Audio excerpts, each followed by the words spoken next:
Hello everyone, I welcome you all to Geeky Script. Today I am going to show you how you can run your programs on terminal. So usually when you run this type of program, it shows on our output tab of Visual Studio Code. So it usually shows on this output tab. But now I am going to show you how you can run and get that output on terminal tab. That too by clicking on a button. So for that, first you need to go to settings and need to install Code Runner.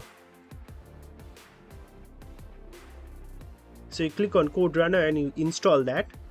By the way, this is going to work for any programming language. It need not to be Java or Python or PHP and all that. It will work for any programming language.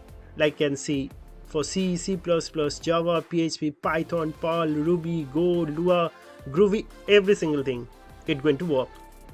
So first you need to install Code Runner. Next you need to go to settings and then you need to click on settings again over here. Here to type run in terminal. So that will give you this Code Runner run in terminal option. So this is what you need to check and to enable this. Once you do that, you can safely close this now. And now as you go to your hello world.java program, and now as you click on this run button, it's going to run on our terminal. See, now it is running on our terminal and it is showing your output.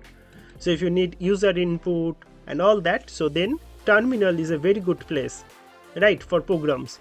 So that's how you run your Java program or any other program on terminal. So that's basically all about this video. Please do subscribe our channel Geeky Script and also join our community. That's going to really motivate me to make more this similar kind of videos. So that's basically all about this video. Thank you very much for watching this video and God bless you all.